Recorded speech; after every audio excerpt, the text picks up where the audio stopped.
पिछली क्लास में हम लोग कुछ क्वेश्चंस को डिस्कस कर रहे थे। तो मेरी उम्मीद है कि आप लोगों ने अब आंसर राइटिंग के नुआंसेज को समझना शुरू कर दिया होगा और धीरे धीरे हम इस स्टेज पे पहुंच जाएंगे कि हम एक बेहतर आंसर लिख सके जो कि हमें मैक्सिमम मार्क्स फेच करके देगी। पर ये एक स्टेप बाय स्टेप प्रोसेस है, ग्रेजुअल प्रोसेस है और आपको लगातार इस पे काम करना पड़ेगा। पर उसके लिए आपको हर रोज कम से कम 2-3 घंटे आंसर राइटिंग प्रैक्टिस करनी पड़ेगी। आपको सोचना पड़ेगा कि इसमें क्या सुधार किया जा सकता है। यहाँ पे फ्लो चार्ट की यूज करनी और जो प्रॉपर प्रेजेंटेशन है आंसर की, तो उन सारी चीज़ों पे आप धीरे धीरे सीखेंगे और मैं आपको बताऊंगा कि और भी आंसर को इनरिच कैसे किया जा सकता है। लेकिन चूंकि अभी शुरुआती फेज है, तो यहाँ पे हमारी कोशिश है कि आपकी पेन चलनी चाहिए, आपकी दिमाग चलनी चाहिए, आप सोच पाए, एक थिंकिंग क्रिएचर के रूप में आप बन करके आए और जो अपनी थॉट प्रोसेस है उसको रिटन फॉर्म में एक्सप्रेस कर पाए। तो शुरुआती कोशिश हमारी यही रहेगी। लास्ट क्लास में हम ये क्वेश्चन डिस्कस कर रहे थे, जो पहली क्वेश्चन आपके स्क्रीन पे है। Discuss the salient features of early Harappan phase and their role in the emergence of urban centers in the Indus Valley। तो कल हमने बताया था कि वुड बी डिस्कस वाली क्वेश्चन होती है। तो ऐसे क्वेश्चंस में हम जितने जितने भी डाइवर्जेंट ओपिनियंस हैं उनको सामने रखते हैं और फिर लास्ट में जो हमारी अंडरस्टैंडिंग है, जो हमारी ओपिनियन है, उसको लिखते हैं। पर हम अपनी ओपिनियन देने से पहले कुछ बातों का ध्यान रखेंगे कि हमारी ओपिनियन एक कोशिश रहनी चाहिए कि वो वाइडली एक्सेप्टेड ओपिनियन होनी चाहिए, उसकी तरफ हमारा झुकाव दिखाना पड़ेगा क्योंकि वो वाइडली एक्सेप्टेड है और वो साइंटिफिक बेसिस पे हम उसको दिखाएंगे क्योंकि हमारे पास हम एविडेंसेस के रूप में उस ओपिनियन को पेश करेंगे। ऐसे ना हो कि हमारी ओपिनियन, हमारे स्टेटमेंट के पीछे कोई सब्सटेंस ना हो, हम अपने ओपिनियन को जस्टिफाई कर सके और वो जस्टिफिकेशन हिस्ट्री में खास करके एविडेंसेस के ही बेसिस पे हो सकती है। तो हम ऐसी ओपिनियंस के पीछे जाएंगे, ऐसी ओपिनियन के साथ जाएंगे जो साइंटिफिकली बैक्ड हो, एविडेंस से बैक्ड हो। तो अब इस क्वेश्चन को हम लोग सॉल्व करते हैं। ये क्वेश्चन मैंने आपको सॉल्व करके दिया हुआ है, तो उस आंसर को हम लोग डिस्कस कर लेते हैं। तो ये जो क्वेश्चन है, discuss the salient features of the early Harappan cultures and their role in the emergence of urban centres, in the Indus valley. तो पहले तो आती है इंट्रोडक्शन, और इंट्रोडक्शन में मैंने बताया कि आपकी इंट्रोडक्शन उस क्वेश्चन के डिमांड को फुलफिल करनी चाहिए, यानी कि आप इंट्रोडक्शन में ही बताएंगे कि आपकी स्टैंड क्या है। So early Harappan phase 3300 to 2600 BC represents the formative stage of the mature Harappan civilization, with significant developments in agriculture, technology, and trade. These cultures provided the economic, technological, and cultural foundations for the rise of urban centers in the northwestern region of the subcontinent। तो हम question के साथ जा रहे हैं। हमें बताना है अपने आंसर में कि ये जो अर्ली हड़प्पन फेज के फीचर्स हैं, उनकी रोल अर्बन सेंटर्स को बनाने में। तो हमने बताया कि ये जो एडवांसमेंट्स हुई, जो फीचर्स हैं वो एडवांस होकर के आई है। तो ये जो एडवांसमेंट्स हैं या ये जो फीचर्स हैं हमारे अर्ली हड़प्पन फेज के, तो इसने मेच्योर हड़प्पन फेज के लिए, यानी लेटर फेज में अर्बन सेंटर्स की economic, technological and cultural foundation base बना करके देती है, जिस पे बाद में हमारी अर्बन सेंटर डेवलप होगी। फिर हम बताएंगे इसके सैलिएंट फीचर्स को। तो हमने कुछ सैलिएंट फीचर्स अपने रेगुलर क्लास में नोट डाउन किया हुआ था। तो उनमें से आप जितने भी 5 6 7 यहाँ पे टोटल आपको 9 या 10, आई थिंक 10 साइलेंट फीचर्स यहाँ पे लिखे हुए हैं। तो ये 250 वर्ड की क्वेश्चन है, तो इसमें आप यूज कर सकते हैं ये 200। हालांकि ये जो आंसर है ये तो क्यूरेटेड आंसर है, आपको यहाँ पे लगभग 250 वर्ड्स या 250 to 260 वर्ड्स के अराउंड आंसर मिलेंगे। तो इसमें आप चाहो तो सारे साइलेंट फीचर्स को यूज कर सकते हैं। तो एक बार उन साइलेंट फीचर्स के ऊपर नज़र डालते हैं। तो इस फेज में हमने देखा था कि कल्चरल कन्वर्जेंस हो रही है, जो डिस्टिंक्ट कल्चर्स है वो एक बड़े कल्चरल स्फेयर्स के अंदर आ रही है। So there is a cultural convergence. Then agricultural surplus हो रही है इस फेज में। एग्रीकल्चर सरप्लस से इरिगेशन, जो फ्लड इरिगेशन हमने देखा था, और फ्लो बेस्ड कल्टीवेशन कालीबंगान से आपको याद होगी कि एक फ्लोड फील्ड मिली थी विथ फूरो मार्क्स। तो वहाँ से हम ये इंड्यूस कर सकते हैं कि कल्टीवेशन यहाँ पे एग्रीकल्चर में इम्प्रूवमेंट्स हुई, फ्लो कल्टीवेशन और फ्लड वाटर इरिगेशन की मदद से एग्रीकल्चरल सरप्लस हुई, और उस एग्रीकल्चरल सरप्लस की वजह से क्राफ्ट स्पेशलाइजेशन हुई और ट्रेड नेटवर्क्स भी इस्टेब्लिश हुई और लॉन्ग डिस्टेंस ट्रेड होने लगी। वही है कि आविष्कार होने की वजह से पॉटरीज बनने लगी, ज़्यादा तेज़ी से पॉटरीज बनी, ज़्यादा वाइडर मतलब काफ़ी एक्सटेंसिव पॉटरीज बनने लगी, पॉटरीज में डिजाइन आने लगे, और पॉटरीज में कई तरह के शेप्स भी आने लगे। ग्रेनरीज के इस्टेब्लिशमेंट अब देखते हैं, जो ये इंडिकेट करती है कि एग्रीकल्चर सरप्लस काफ़ी ज़्यादा हो रही थी। फिर हम इसी फेज में स्ट्रेटिफाइड सेटलमेंट देखते हैं, जो टीयर वाइज सेटलमेंट है। हमने देखा अपर टाउन, लोअर टाउन, जिसको हम सिटाडेल कॉम्प्लेक्स और लोअर टाउन भी कहते हैं। तो कुछ साइट्स पे हमें ये चीज़ें भी देखने को मिली। फिर हमें कई सारे साइट्स पे एक प्रोटेक्टिव वॉल्स दिखी सेटलमेंट के अराउंड। सो फोर्टिफाइड सेटलमेंट भी इसी पीरियड के फीचर्स हैं। पर ये सभी फीचर्स अभी अपने बिगिनिंग फेज में है। जैसे हम फोर्टिफाइड सेटलमेंट देखते हैं, तो ये जो फोर्टिफाइड सेटलमेंट्स हैं ये मड ब्रिक्स के बने हुए हैं, या जो भी स्ट्रक्चर्स बने हैं, घर बने हैं, तो ये सभी मड ब्रिक्स के ही बने हुए हैं। फिर तो ये कुछ फीचर्स हैं अर्ली हड़प्पन फेज के सैलिएंट फीचर्स के रूप में आप इसको लिख सकते हैं। लेकिन most important part of this question is it their role, the role of these features in transforming a village society to urban society. So these developments together created the preconditions. तो ये जो डेवलपमेंट्स हुई, इसने ground work provide किया, एक base दिया, एक it acted these developments provided the precondition for what? For urban growth.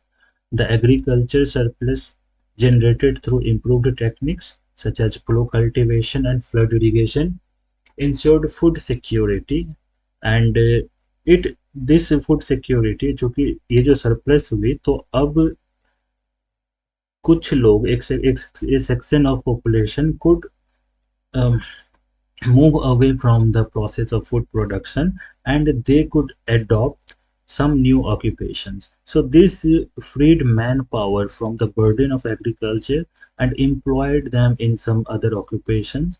This led to the development of craft activities as well as trade activities. So in this phase we see the diversification and specialization of crafts and establishment of long distance trade networks. So these developments provided the economic foundation for the rise of urban centers in the later phase. Simultaneously, craft specialization in pottery, artifacts and metallurgy, even in stones also, stone works will come under artifacts only. तो कई तरह के हमें precious और semi precious stones देखने को मिलते हैं, जैसे लैपिस लजूली है, टर्क्वाइज है, एगेट है, जैस्पर है। तो ये सारे स्टोन्स बाहर से मंगाए जाते थे और उन पे काम किया जाता था, और उसके बीड्स या दूसरे आर्टिफैक्ट्स बनाए जाते थे और उनमें व्यापार किया जाता था। So the availability of these artifacts indicate a greater degree of cultural acceptance or a shared cultural ethos and technology diffusion. Similarly, trade regulation necessitated incipient or the nascent administrative mechanism, and the presence of granaries and fortified settlements indicate towards resource management and planning, key traits of urban governance. अब ये जो features हैं ये समय के साथ साथ एक यूनिफाइड कल्चरल पैटर्न में मर्ज होने लगे और एक वाइडर सिविलाइजेशनल जोन एग्जिस्टेंस में आने लगे जो एक ही तरह की कल्चर फॉलो करती थी. So over time, these features merged into a unified cultural pattern visible in the standardization in town planning, weights and measures, seals and scripts of the mature Harappan phase. तो mature Harappan phase में अब हमें standardization देखने को मिलती है. And finally, we will conclude our answer. Thus, the early Harappan phase provided the essential groundwork for urbanism through advances in agriculture, crafts and trade, fostering social organization and cultural and regional integration that gradually matured into planned, prosperous and culturally unified urban centers or towns or cities of mature Harappan phase. तो इस तरह से हम अपनी बात को conclude करेंगे. Next जो क्वेश्चन है, the early Harappan phase represents the threshold of urbanisation in the north western subcontinent. Threshold of urbanisation यानी कि जो डेवलपमेंट्स हुई अर्ली हड़प्पन फेज में, तो अब जो ह्यूमन डेवलपमेंट है, ह्यूमन कल्चर है, वो अब सिविलाइजेशन या अर्बनाइजेशन के दरवाजे पे आकर के खड़ी हो गई. अब नेक्स्ट फेज में वो अर्बनाइजेशन में इंटर कर जाएगी. लेकिन अर्ली हड़प्पन फेज की डेवलपमेंट्स को हम अर्बन डेवलपमेंट नहीं कह सकते, अर्बनाइजेशन नहीं कह सकते, पर चूंकि ये रूरल कल्चर से एडवांस्ड है और अर्बन कल्चर से थोड़ी पीछे है, तो हम इसको प्रोटो अर्बन फेज भी कहते हैं. So these developments mark the faint beginning of urbanization, but not a full-fledged city. All the characteristic features of mature Harappan phase are visible in early Harappan phase itself. The only thing was lacking was the rise of cities and an administrative authority that could channelize the surplus to a common distribution center. तो हम इस phase के developments को यहाँ पे बताएंगे. Agriculture या technology में development, trade network establishment, craft specialisation, फिर एक तरह की हम बिगिनिंग ऑफ यहाँ पे एडमिनिस्ट्रेटिव मैकेनिज्म को भी दिखा सकते हैं विद फोर्टिफिकेशन एंड ग्रैनवेज, और स्टैंडर्डाइजेशन को भी हम दिखा सकते हैं एडमिनिस्ट्रेटिव मैकेनिज्म के अंडर. तो ये सारे डेवलपमेंट्स को हम बता करके हम ये बताएंगे कि only thing was lacking was the emergence of cities and a complete administrative mechanism that could channelize the resources or surplus to a common storage and distribution center.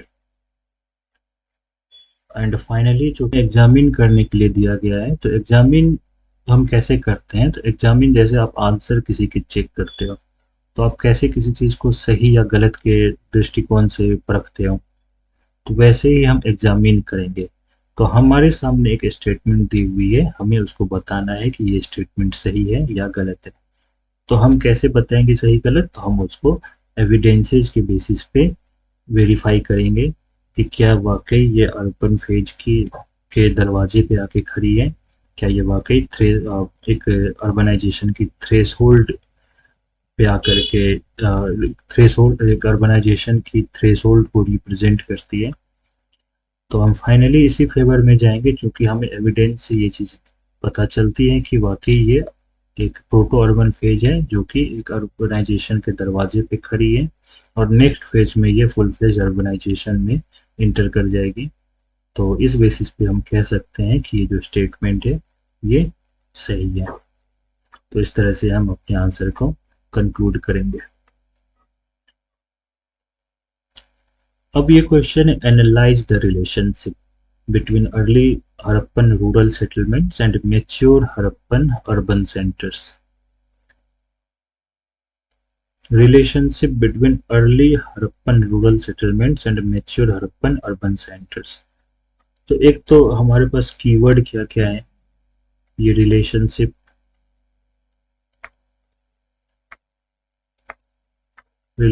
Between early and mature phase. उसके बाद हमें इसको करना है analytical question. अब analyse कैसे करते हैं? तो एनालाइज का मतलब होता है कि क्वेश्चन में जितने भी पार्ट्स हैं या क्वेश्चन को हम छोटे छोटे पार्ट्स में तोड़ करके उन पार्ट्स को थोड़ा डिस्क्राइब करते हैं, तो उसी को हम लोग कहते हैं एनालिसिस। तो इस क्वेश्चन में कितने पार्ट्स हैं? इस क्वेश्चन में 3 पार्ट्स हमें देखने को मिलते हैं। हमें एक अर्ली फेज देखने को मिलती है, एक हमें मैच्योर फेज देखने को मिलती है, और एक इन दोनों के बीच हमें रिलेशनशिप एस्टेब्लिश करनी पड़ेगी। तो हम क्वेश्चंस को 3 पार्ट्स में डिवाइड करेंगे और इन तीनों पार्ट्स को हम हल्का हल्का एक्सप्लेन करेंगे और इनके बीच रिलेशनशिप को एस्टेब्लिश करेंगे। तो ये क्वेश्चंस आप अटेम्प्ट करना, अदरवाइज आपको जो मॉडल आंसर है या जो हमारी आंसर राइटिंग की क्लास चलेगी सेपरेटली, उसमें हम इस क्वेश्चन को पर्टिकुलरली वहाँ पे डील करेंगे। आपको उससे पहले मॉडल आंसर भी प्रोवाइड करा दी जाएगी। Did the mastery over agriculture act as a leverage for the rise of Harappan towns and cities? Discuss। तो यहाँ पे फिर से एक आ गई कीवर्ड डिस्कस। तो डिस्कस जैसा कि मैंने आपको बताया हुआ है कि डिस्कस का मतलब होता है कि जितने भी डाइवर्जेंट ओपिनियंस हैं, वेरिड ओपिनियंस हैं, उन सारे ओपिनियंस को हम लोग रखते हैं सामने और फिर हम अपनी फाइनल ओपिनियन उसके ऊपर देते हैं, तो उसको डिस्कस कहते हैं। तो अब ये आपसे पूछ रही है कि क्या एग्रीकल्चर की जो मास्टरी हुई, एग्रीकल्चर के ऊपर मास्टरी हुई, तो क्या उसने हड़प्पन टाउन्स और सिटीज को डेवलप करने में एक पुश फैक्टर की तरह काम किया, लेवरेज की तरह काम किया? तो आंसर आपको पता है कि किस ओर जाना है, आप डेफिनेटली इसके फेवर में जाएंगे, तो आपकी ओपिनियन इसी फेवर में होगी कि डेफिनेटली उसने इस चीज को प्रोत्साहित किया, इनकरेज किया और इसने एग्रीकल्चर ने acted as a leverage for the development और the rise of towns and cities. So this will be your stand. But discuss में आपको दूसरे ओपिनियंस को नज़रअंदाज नहीं करनी है, आपको उनको भी कंसिडर करना है। तो आप बताएंगे कि एग्रीकल्चर की वजह से क्या क्या हुई। तो एग्रीकल्चर में सरप्लस हुई, सबसे पहले तो बताएंगे कि एग्रीकल्चर एग्रीकल्चर जो एग्रीकल्चर में एक इंटेंसिफिकेशन हमें देखने को मिलती है, इंटेंसिफिकेशन देखने को मिलती है। और ये इंटेंसिफिकेशन कैसे हुई? क्योंकि लोगों ने फ्लड फ्लड वाटर को चैनलाइज करके, और जो ये जो नए एलुवियल सॉइल्स हैं जो फ्लड की वजह से डिपॉजिट होते हैं, तो उन पे कल्टीवेशन या एग्रीकल्चर उन्होंने शुरू कर दी। And flood water irrigation and use of plough. तो ये दो टेक्नोलॉजिकल एडवांसमेंट हम यहाँ पे देखते हैं जिसकी वजह से एग्रीकल्चर सरप्लस देने लगी, इसकी वजह से एग्रीकल्चर में सरप्लस होने लगी, और ये surplus was capable to support a non food producing population, and this non-food producing population could indulge in other activities which gave rise to diversification and specialization of crops, and also trade को भी आप यहाँ पे agriculture के surplus की एक reason के कारण के रूप में बताएंगे। फिर एग्रीकल्चर की वजह से पॉपुलेशन इंक्रीज हुई, सेटलमेंट जो साइज है किसी साइट की, तो वो साइट भी बड़ी होती गई, एक्सपेंड हुई उसकी वजह से।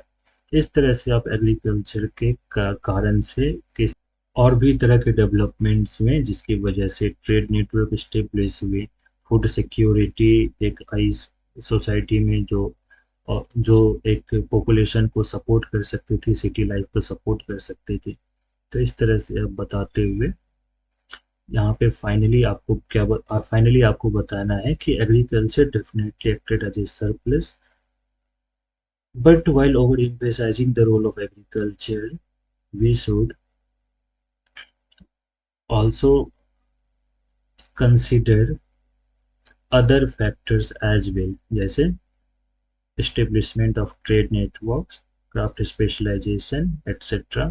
तो इन सारी चीज़ों को, टेक्नोलॉजिकल डेवलपमेंट्स, तो ये सारी चीज़ों ने मिल करके टाउन और सिटीज को डेवलप किया, सिर्फ एग्रीकल्चर ने नहीं किया। So definitely agriculture acted as a leverage, but the transformation or the rise of towns and cities is a multi-causal phenomena। तो इस तरह से हम अपनी बात को कंक्लूड करेंगे। The urban character of the Harappan civilization was a result of neither of any outside influence nor a sudden act, but a gradual evolution of regional socio-economic factors। Comment. तो सबसे पहले हम अपने ट्रेलिंग वर्ड को, directive keyword को लिख लेते हैं कि हमें करना क्या है। हमें करना है कमेंट। कमेंट किस चीज पे करना है? तो हमारे सामने एक स्टेटमेंट दी गई है, हमें उस स्टेटमेंट के ऊपर टिप्पणी करनी है, कमेंट करना है। तो कमेंट कैसे करते हैं? तो पहले कमेंट को सीखते हैं, फिर हम क्वेश्चन के ऊपर जाएंगे। कमेंट आपने कहीं सुना है?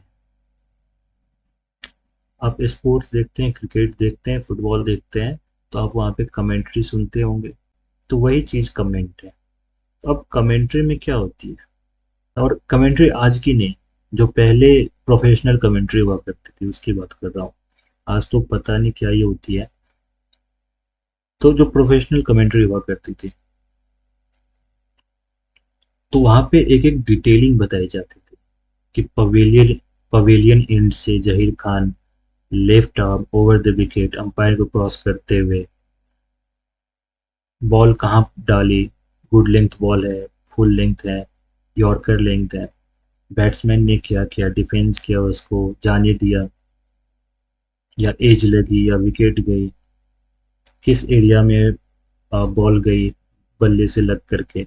तो सारी चीजें वहां पे डिटेल वे में बताई जाती है। इसके अलावा क्या आपने कमेंट्री में कुछ ओपिनियंस सुने हैं? बिल्कुल सुने होंगे कि कोहली को इस तरह से, इस शॉट को इस तरह से खेलना चाहिए था, इसको फ्रंट फुट पे आके खेलना चाहिए था, इस बॉल को बैक फुट पे आके खेलना चाहिए था, इसको ग्राउंडेड खेलना चाहिए था, कट मारना चाहिए था। तो वहाँ पे ओपिनियंस की भी स्कोप होती है। सो इसी चीज को ध्यान में रखते हुए हम कमेंट वाले क्वेश्चंस को डील करेंगे।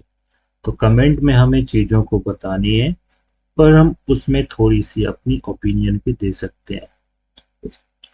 तो अब ये जो क्वेश्चन है हमारी, urban character of Harappan civilisation was a result of neither of any outside influence nor sudden act, but a gradual evolution of regional socio-economic factors।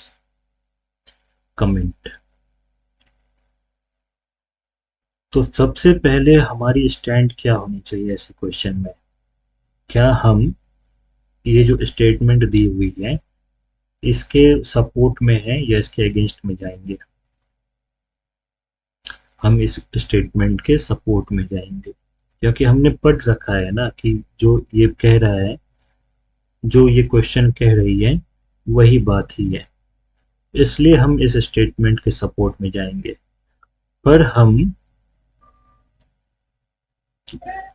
हम कंप्लीटली बाइसनेस यहाँ पे नहीं दिखा सकते।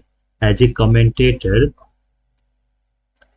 एज ए कमेंटेटर आप पर किसी पर्सनल फेवरेट टीम को सपोर्ट नहीं कर सकते ना, तो आपको एक निष्पक्ष तरीके से बातों को रखना है।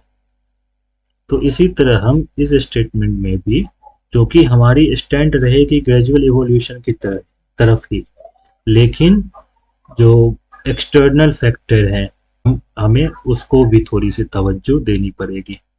इसलिए हम ऐसे क्वेश्चंस में ग्रेजुअल इवोल्यूशन थ्योरी को एक्सप्लेन करेंगे और हम बताएंगे कि आर्कियोलॉजी ये कहती है, यहाँ से हमें ये चीज़ मिली है, जो बताती है कि ये सडन एक्ट नहीं है, आउटसाइड इन्फ्लुएंस है, लेकिन साथ ही कुछ ऐसी भी चीज़ें हैं देखने को मिली हैं जो ग्रेजुअल इवोल्यूशन थ्योरी एक्सप्लेन नहीं करती है, और यहाँ पे हमें एक्सटर्नल फैक्टर की इन्फ्लुएंस भी देखने को मिलती है, जैसे ट्रेड विथ मेसोपोटामिया। हम उस इन्फ्लुएंस को भी यहाँ पे बताएंगे, लेकिन उसको ज़्यादा डिटेल में नहीं कहेंगे, एक छोटे से शब्द में ही, कुछ ही वर्ड्स में उसको कह करके हम अपने आंसर को कंक्लूड करेंगे।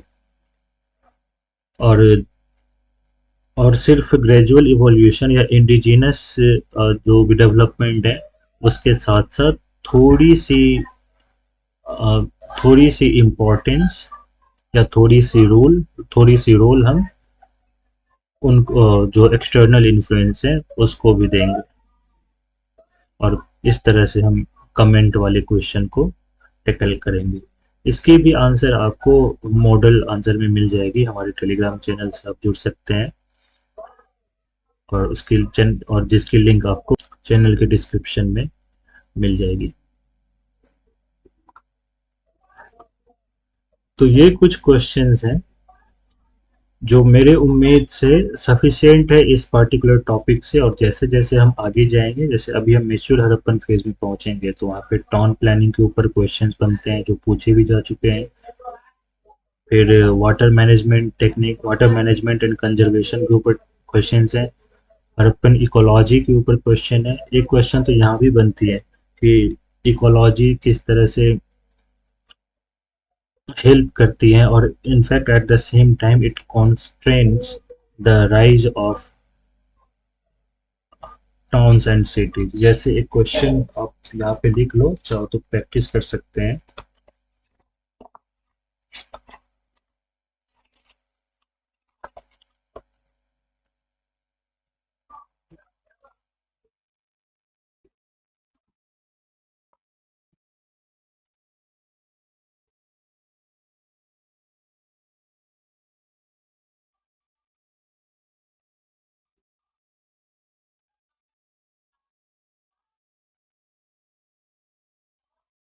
तो क्वेश्चन है, the ecology of the Indus reason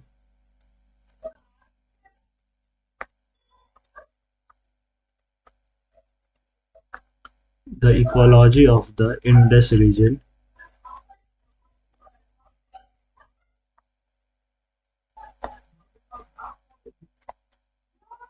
provided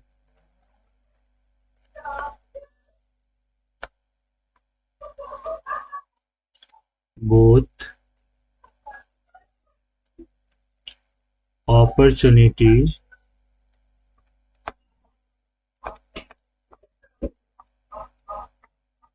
and constraints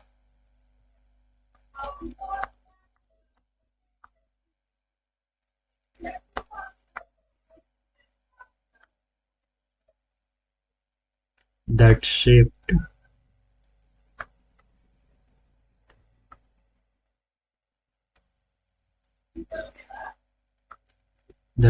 the trajectory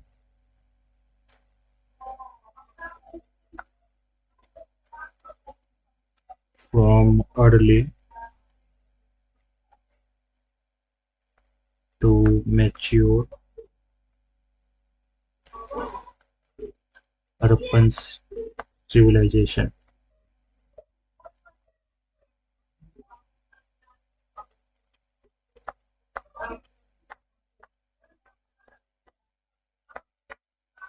Analyze. तो आपके सामने एक स्टेटमेंट है जिसको आपको एनालाइज करनी है। The statement says the ecology of the Indus region, Indus region की जो इकोलॉजी है, So that ecology provided both opportunities as well as constraints that shaped the trajectory from early Harappan phase to mature Harappan civilization. तो ecology जो है, तो ecology मतलब वहाँ की ज्योग्राफिकल कंडीशन, वहाँ की लोकेशन, फिजियोग्राफी, वहाँ की रिवर, वहाँ की इन्वायरमेंट, तो यही आती है इकोलॉजी में. So that ecology provided opportunities for this transformation to a mature urban phase, and because of that ecology, it faced some constraints also. जैसे हम अपॉर्चुनिटीज में दिखाएंगे कि अपॉर्चुनिटीज में हम दिखाएंगे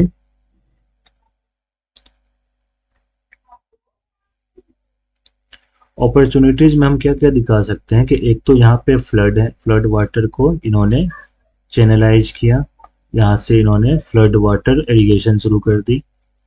फिर हम जो ये रीजन्स हैं, तो नॉर्थ वेस्टर्न रीजन्स में खास करके बालूचिस्तान के आगे तो क्वेटा वैली है, फिर वहाँ से आगे जाते हैं तो हमें माउंटेनियस रीजन्स देखने को मिलते हैं.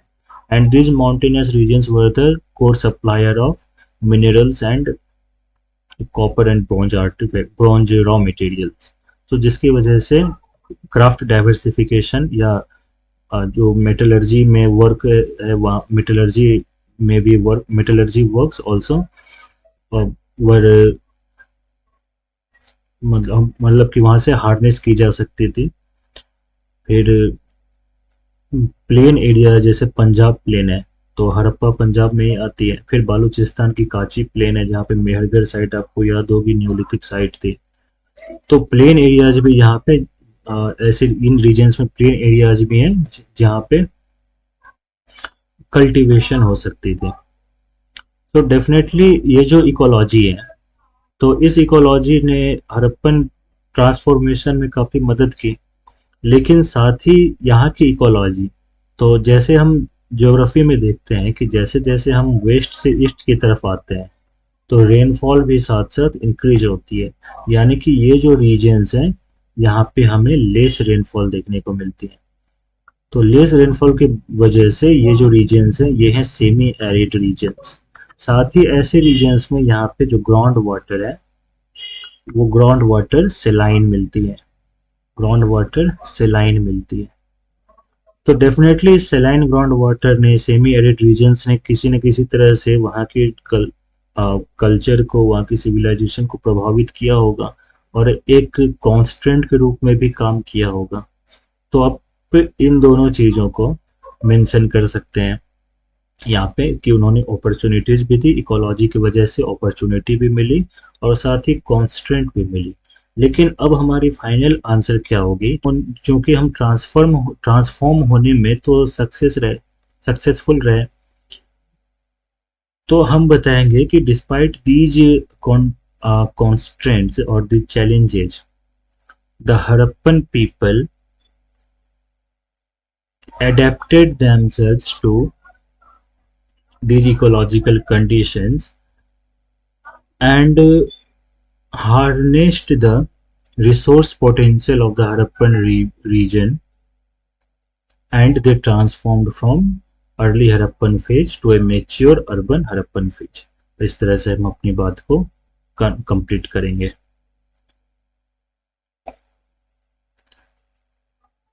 तो ये क्वेश्चंस अब आपको समझ में आ रही होगी और आप धीरे धीरे और भी चीज़ों को समझेंगे जब आप खुद से अपनी आंसर लिखने शुरू करेंगे. तो एक काम मैं कर सकता हूँ कि जब भी लेक्चर हमारी होगी तो मैं आपको हर लेक्चर के साथ 1 या 2 प्रैक्टिस क्वेश्चन दूंगा जो आपको करने होंगे, और आप अगर करते हैं तो आप जो टेलीग्राम चैनल है वहाँ पे जा करके अपलोड कर सकते हैं. तो आपको मैं सेम डे इवेल्युएट करके आंसर भी विथ करेक्ट रिमार्क्स आपको भेज दूंगा.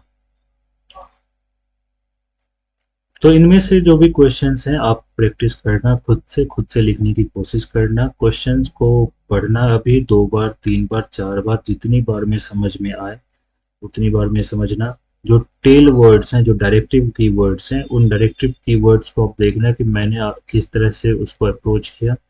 आप वापस से वीडियो को जा करके भी देख सकते हैं और समझ सकते हैं। और हमारी नेक्स्ट लेक्चर होगी, उसमें हम मेच्योर हड़प्पन फेज यानी कि अर्बन हड़प्पन फेज के ऊपर डिस्कस करेंगे, खास करके उसकी टाउन प्लानिंग के ऊपर में, because town planning is the most significant feature of the mature Harappan phase, and when you learn about the town planning, you will definitely be amazed by observing their level of planning and organization. एक question और अच्छी questions हैं, आप वो आप खुद से try करना लिखने की।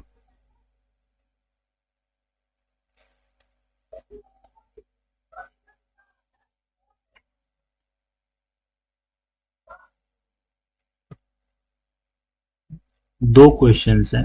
तो पहली question,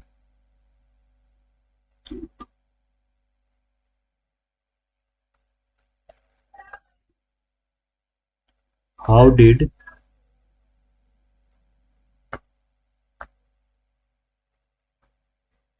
technological advancements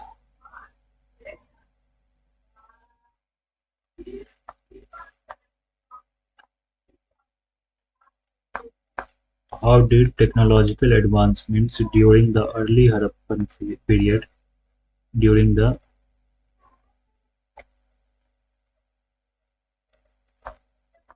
early Harappan period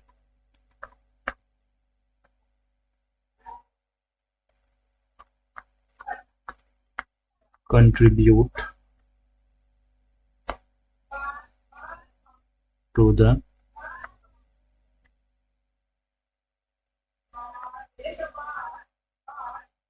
urban transformation in the mature Harappan civilization. Mature Harappan civilization. तो इस क्वेश्चन को आपको करना है। क्वेश्चन तो आसान है, समझने में दिक्कत नहीं आनी चाहिए। क्वेश्चन कह रही है कि जो अर्ली हड़प्पन पीरियड में टेक्नोलॉजिकल एडवांसमेंट्स हुई, टेक्नोलॉजिकल डेवलपमेंट्स में, so how this technological developments contribute to the transformation from early to mature Harappan civilisation और the rise of towns and cities. So this ये जो क्वेश्चन है, this is a part of the larger debate among historians about the role of technology or the ideology. So there are certain historians, जैसे अब जब आप देखेंगे कि Gordon child है, तो गॉर्डन चाइल्ड कहते हैं कि जो अर्ली हड़प्पन फेज में टेक्नोलॉजिकल एडवांसमेंट्स हुई, जैसे पॉटरी मेकिंग हुई, तो सॉरी व्हील की आविष्कार हो गई, तो व्हील से अब ट्रांसपोर्टेशन होने लगी, लॉन्ग डिस्टेंस ट्रेड को कम समय में तय किया जाने लगा, और जो ट्रेड की रीच है, जोग्राफिकल रीच है, वो भी काफ़ी ज़्यादा बढ़ गई इस पीरियड में। तो इसने इसकी टेक्नोलॉजी की डेवलपमेंट की वजह से इसने ट्रेड में काफ़ी ज़्यादा इम्पीटस हुई। फिर टेक्नोलॉजी में मेटलर्जी को आप बता सकते हैं कि इस समय अब कॉपर के साथ साथ ब्रॉन्ज को भी गलाने की टेक्निक यूज होने लगी। सो ऐसी मेल्टिंग पॉइंट पे वो पहुंच गए थे जिससे वो मेटल को मोल्ड किया कर सकते थे और दूसरे फॉर्म में ट्रांसफॉर्म कर सकते थे। So that led to the development of tools and other implements. फिर टेक्नोलॉजिकल डेवलपमेंट में ही आप जो स्टोन वर्क्स हैं या मेटल वर्क्स हैं या other artefact designing and production है, इसको भी यूज कर सकते हैं। एग्रीकल्चर में आप यूज कर सकते हैं, use of plough and ploughshare. तो इस तरह से आप टेक्नोलॉजिकल एडवांसमेंट को एक डिटर्मिनेंट के रूप में बता सकते हैं कि इसने ट्रांसफॉर्मेशन में अहम भूमिका निभाई। एक और क्वेश्चन है, बहुत ही अच्छी क्वेश्चन है।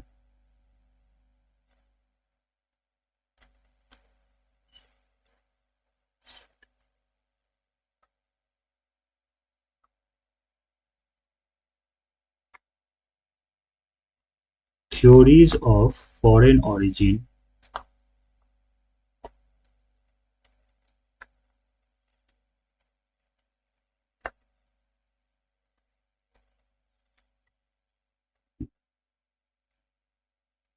of the Harappan civilization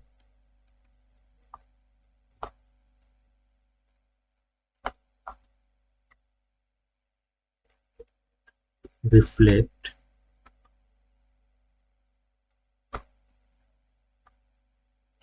the limitations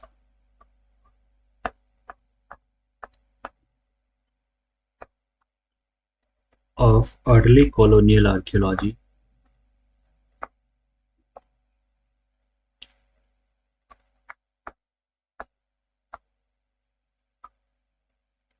rather than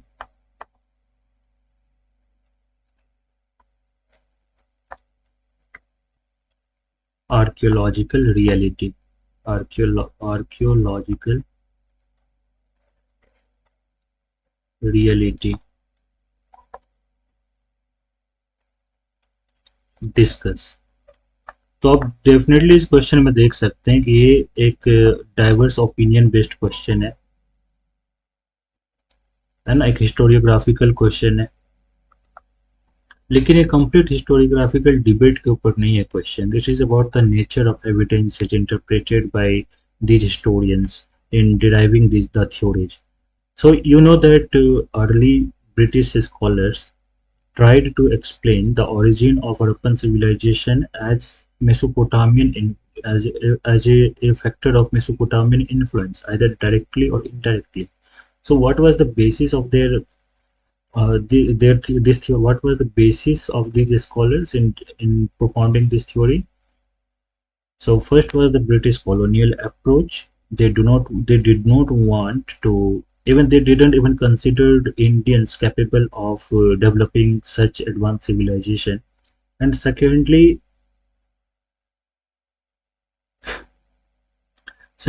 एक और चीज है कि जिस समय में ये सिविलाइजेशन एग्जिस्टेंस में आई, तो आर्कियोलॉजी उस समय में अम, उस समय में आर्कियोलॉजी की जन्म ही हुई थी।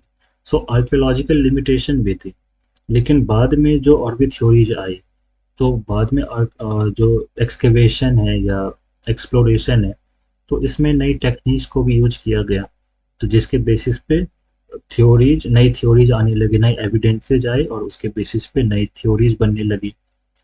लेकिन जब हड़प्पन और जो फॉरेन ओरिजिन थ्योरी है या मेसोपोटामियन ओरिजिन थ्योरी है, तो जब उस जिस समय वो थ्योरीज दी जा रही थी, तो आर्कियोलॉजी के फील्ड में खुद ही लिमिटेशंस हुआ करती थी। So this was the idea, and based on this idea you can understand the nature of the question, that these theories of Mesopotamian origin or foreign origin ये आर्कियोलॉजिकल रियलिटी को reflect नहीं कर रही थी, बल्कि उस समय की लिमिटेशन जो थी टेक्नोलॉजिकल या आर्कियोलॉजी में ही लिमिटेशन थी, तो उस लिमिटेशन को ज़्यादा रिफ्लेक्ट करती है, बल्कि रियलिटी को नहीं करती है। तो इसी चीज़ के ऊपर आपको डिस्कस करनी है।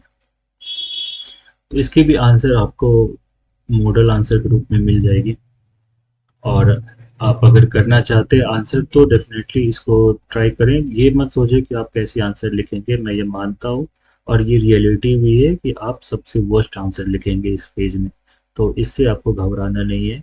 इसी फेज को आपको ओवरकम करना है, एक जो इनर्सिया होती है कि आपने आंसर लिखी नहीं है और अचानक से आपको लिखने बोला जाए तो नहीं लिख पाओगे, आप खुद के बारे में भी नहीं लिख पाओगे 10 लाइन ठीक से। तो ये नेचुरल चीज़ है, इस चीज़ को लिख के ही ओवरकम की जा सकती है और कोई अल्टरनेटिव नहीं है। तो डेफिनेटली मैं तो एडवाइस करूँगा, सजेस्ट करूँगा इस क्वेश्चन को ट्राई करना, और जो टेलीग्राम चैनल की लिंक आपको मिल जाएगी इस चैनल के डिस्क्रिप्शन में ही, या कमेंट में ही, कमेंट सेक्शन में आपको भी मिल जाएगी चैनल की डिस्क्रिप्शन। आप वहाँ पे जा करके चैनल ज्वाइन कर सकते हैं और वहाँ पे आंसर को अपलोड कर सकते हैं, तो वहाँ से आपको एवेल्युएटेड कॉपी भी मिल जाएगी।